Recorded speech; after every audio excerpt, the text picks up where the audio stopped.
National Scout Organization's flags, led by directors, secretary generals, and representatives of different scouting organizations. The hoisting of the flag of the host province of Zambales, led by the governor and the camp chief, Honorable Hermogenes E. Ebdane Jr. And the hoisting of the host municipality of Botolan, Zambales, led by the mayor and deputy camp chief for operations, Honorable June Omar Ebdane.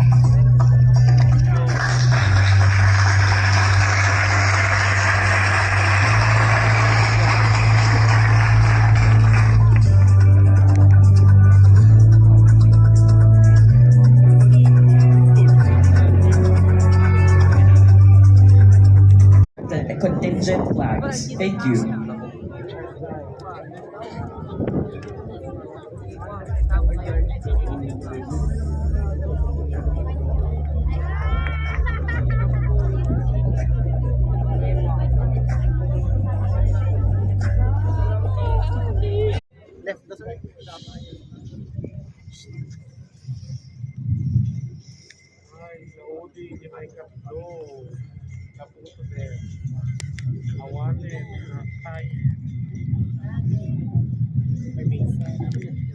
Ready, front.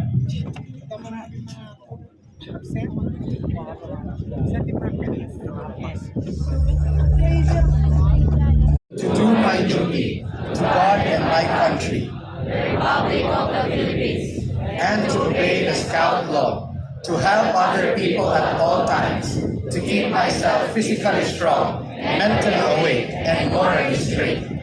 A Scout is trustworthy, loyal, helpful, friendly, courteous, kind, obedient, cheerful, thrifty, brave, clean, and reverent. Ready, front.